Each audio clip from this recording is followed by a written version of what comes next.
भोरे भोर में बहुत बहुत अभिनंदन करते हैं। आशा करते हैं कि आप सभी स्वस्थ होंगे और कोरोना से अपने आप को बचाने के लिए हर वो उपाय है जिसे अपना रहे होंगे। आइए आज शुरू करते हैं सुबह सुबह भोरे भोरे की सबसे बड़ी खबर, जिस खबर ने कहीं न कहीं बिहार के राजनीति और दो पुराने दोस्तों के बीच में, जिनमें बीच में थोड़ी सी अनबन हो गई थी, फिर वो एक साथ आ गए हैं। उनके बीच एक बार फिर से कहीं न कहीं एक बड़ा विवाद और ज्वलंत मुद्दों को लेकर के आग धधक गई है और इसे धधकाया है कहीं न कहीं नेता प्रतिपक्ष तेजस्वी यादव ने। आपको बता दें कि तेजस्वी यादव लगातार अब बिहार की राजनीति और कोरोना को लेकर के एक्टिव हो गए हैं। बिहार में उन्होंने लगातार सरकार पर कोरोना से नज़रअंदाज और कोरोना जांच को लेकर के सवाल खड़े किए हैं और उनके सवालों का जवाब भी आ गया है। केंद्रीय नेतृत्व एक टीम भेजी और उस टीम ने कहीं न कहीं बिहार सरकार पर और उनके क्रियाकलापों पर प्रश्नवाचक चिन्ह खड़े कर दिए। इसके बाद भी जिस तरह से स्वास्थ्य मंत्री मंगल पांडे ने इन चीज़ों को दरकिनार करते हुए साफ तौर पे कहा कि जो भी बातें हैं उसे लेकर के केंद्रीय नेतृत्व काफ़ी संतुष्ट नजर आया और उसने बिहार के द्वारा किए गए कोरोना काल में कार्य को सराहा है। अब आपको बता दें, इन सब बातों को लेकर के सीधे तौर पे तेजस्वी यादव लगातार हमला कर रहे हैं। तेजस्वी यादव दो फ्रंट पर बहुत ज़बरदस्त हमला कर रहे हैं और इसी को लेकर के वो सरकार पर प्रश्न खड़े कर रहे हैं कि ऐसी स्थिति में क्या चुनाव संभव है। सरकार को खुद से संज्ञान लेते हुए और इस संकट की घड़ी में यदि बिहार के प्रति इतना चिंतित हैं भारतीय जनता पार्टी और नीतीश कुमार, तो उन्हें खुद चुनाव आयोग से आग्रह करना चाहिए था और विपक्ष को भी संज्ञान में लेना चाहिए था कि ऐसी स्थिति में जब लोग जान के लिए लाले पड़े हों और चुनाव कराया जाए।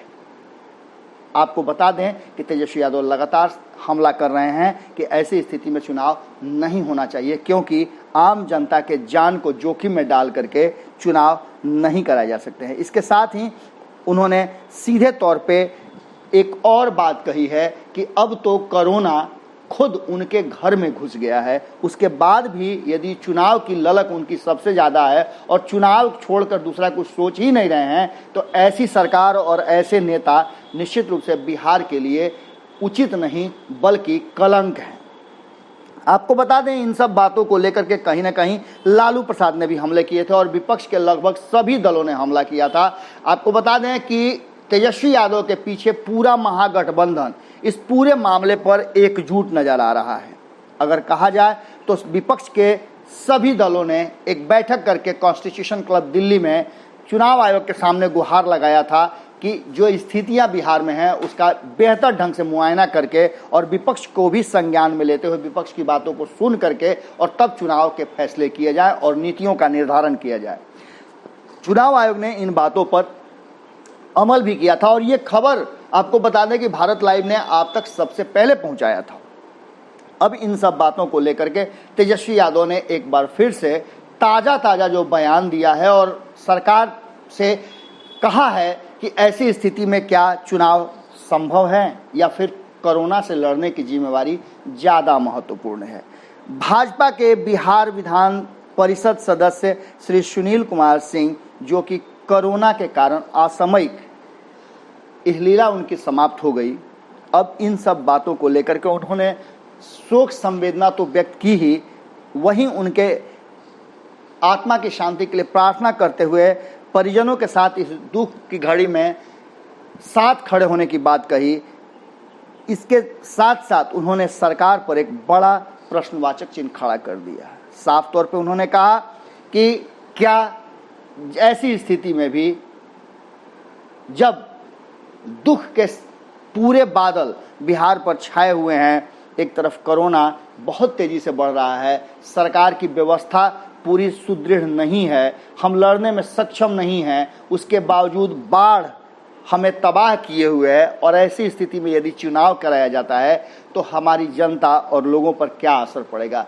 क्या जब छोटी छोटी बैठकें कर रही हैं भारतीय जनता पार्टी के डिजिटल मीटिंग और वर्चुअल रैली के माध्यम से, जब लोग संक्रमित होकर के 100 में से 75 लोग संक्रमित हो सकते हैं, तो आप बताइए कि चुनाव के समय में जब लोग बूथों पर जाएंगे तो क्या संक्रमण नहीं बढ़ेगा? क्या हम जान के आधार पर लोगों के जान को जोखिम में डालकर चुनाव करा सकते हैं? तेजस्वी यादव ने साफ तौर पे जो केंद्रीय टीम आई थी उसके जाने के बाद और उसकी टिप्पणियों के बाद मंगल पांडे के उस बयान पर जबरदस्त ढंग से हमला किया है और कहा है कि मीटिंग में टिकटॉक देखने वाले और स्कोर पूछने वाले हमारे स्वास्थ्य मंत्री जी बचपना कब छोड़ेंगे? वो तो आजकल ट्वीट भी चोरी करके और कॉपी पेस्ट करते हैं। ऐसे लोगों को इतनी बड़ी जिम्मेवारी देकर के कहीं ना कहीं नीतीश कुमार ने बहुत गलती की है।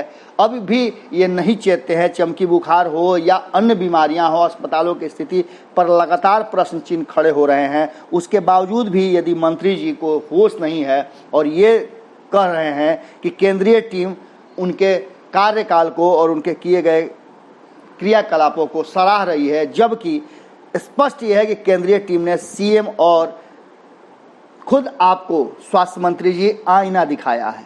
अगर केंद्रीय टीम ने सरकार को इतना ही सराहा तो उनके जाते ही एनएमसीएच के अधीक्षक को आपने क्यों हटा दिया? महाराज, आप खुद ही फंस गए हैं।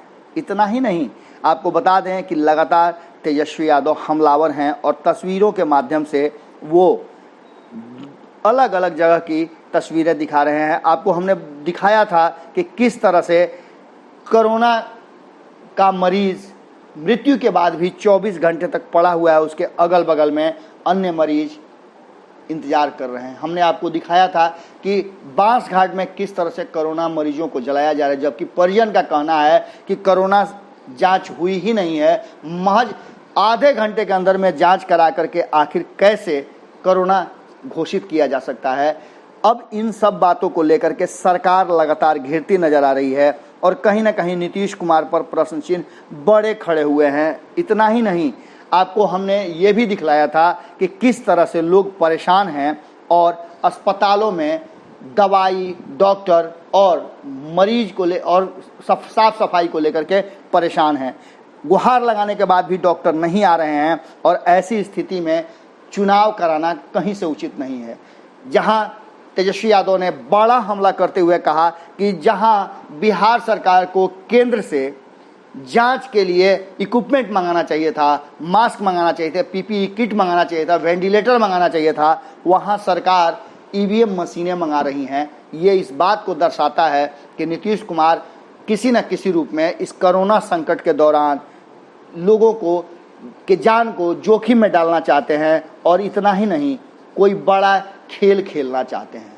चुनावी प्रक्रिया के माध्यम से कहीं ना कहीं नीतीश कुमार दहशत में हैं कि बिहार की जनता ने तो उन्हें छोड़ ही दिया है, कहीं ऐसा न हो कि भारतीय जनता पार्टी भी इनके जो क्रियाकलाप है उसे छोड़ दे तो कहाँ के रहेंगे। वैसे भी आपको बता दें कि जिस तरह से इन लोगों ने गलत रास्ते से जनादेश का हरण करके लूट करके सरकार बनाया है, उसे लेकर के जनता पहले से ही आक्रोशित है। उसके बाद और भी कई ऐसी बातें हैं जो नीतीश कुमार का पोल खोलने के लिए काफ़ी हैं। आपको बता दें कि तेजस्वी यादव के पीछे पीछे पूरा विपक्ष, चाहे वो आरएलएसपी के माधव आनंद हो, अभिषेक झा हो या फिर वीआईपी के मुकेश सहनी हो, राजीव मिश्रा हो या फिर अन्य सारे लोगों ने लगातार नीतीश कुमार के इस क्रियाकलाप पर हमला किया है। शरद यादव तक इस बात को लेकर के कांग्रेस के एक एक नेता, चाहे शक्ति सिंह गोयल हो, मदन मोहन झा हो, राजेश राठौर हो या फिर गुंजन पटेल हो, ये सारे लगातार नीतीश कुमार के एक एक एक्टिविटी और चुनाव कराने की इस जल्दबाजी, लोगों को सुविधाएं मुहैया नहीं करा करके, अस्पतालों पर ध्यान नहीं दे करके, जबकि सारी जिम्मेवारियां खुद नीतीश कुमार देख रहे हैं, लेकिन वो सबसे ज़्यादा चुनाव पर केंद्रित हैं और उनकी पूरी टीम चुनावी रणनीति बनाने में जुटी हुई है। कैसे लोगों को फिर से एक बार छला जाए और ठगा जाए, इन्हीं कामों में लगे हुए हैं। ऐसी स्थिति में कहीं ना कहीं एक बात तो स्पष्ट नज़र आती है कि नीतीश कुमार ने जो बातें शुरू से कही है कि वो बिहार के लिए जीते हैं, बिहार के लिए मरते हैं, ये बातें बिल्कुल ही उल्टा हो गई हैं। बिहार की कुर्सी के लिए जीते हैं, पर बिहार के लोगों के मरने के बाद भी कुर्सी से टस से मस होने के लिए तैयार नहीं हैं। अब तक लालू प्रसाद ने भी हमला किया था कि अब तक वो जनता जिसके जनादेश को लूटने के बाद भी एक बार देखने नहीं गए, उनके अंदर डर है कि लूटी हुई जनादेश पर वो कैसे जनता से आंखें मिला पाएंगे। निश्चित रूप से अगर चुनाव होता है तो नीतीश कुमार के लिए उनके जीवन का ये अंतिम चुनाव होगा, क्योंकि जनता ने तो उन्हें नकार ही दिया है। अब हर तरह से नीतीश कुमार खुद से आंखें नहीं मिला पाएंगे। वहीं आपने देखा होगा कि किस तरह से उनके अंतरात्मा पर भी प्रश्न खड़े किए गए थे कि आखिर कैसी अंतरात्मा है कि सत्ता बदलने के लिए जागती है और लोगों के इस कष्ट और संकट के समय में सो जाती है। कैसा लगा विश्लेषण आप जरूर बताइएगा। और साथ ही भारत लाइव को अगर आपने सब्सक्राइब नहीं किया है या आपके परिचितों ने सब्सक्राइब नहीं किया है तो जरूर करवा देंगे। साथ ही अपने विचार कमेंट बॉक्स के माध्यम से जरूर दीजिएगा, क्योंकि आपके विचार हमारे लिए बहुत ही महत्वपूर्ण है। एक आग्रह है कि आप अपने आप को सुरक्षित रखिए, सारे मानकों को पूरा कीजिए, जिससे कि कोरोना आपसे बहुत दूर हो सके और आप स्वस्थ रहें। नमस्कार। बढ़ाएं अपना कदम सक्सेस की ओर शिखर करियर इंस्टीट्यूट के साथ। शिखर करियर इंस्टीट्यूट पूर्वी भारत में एकमात्र कोचिंग संस्थान जो एक्सक्लूसिवली है मेडिकल एंट्रेंस एग्जाम के लिए।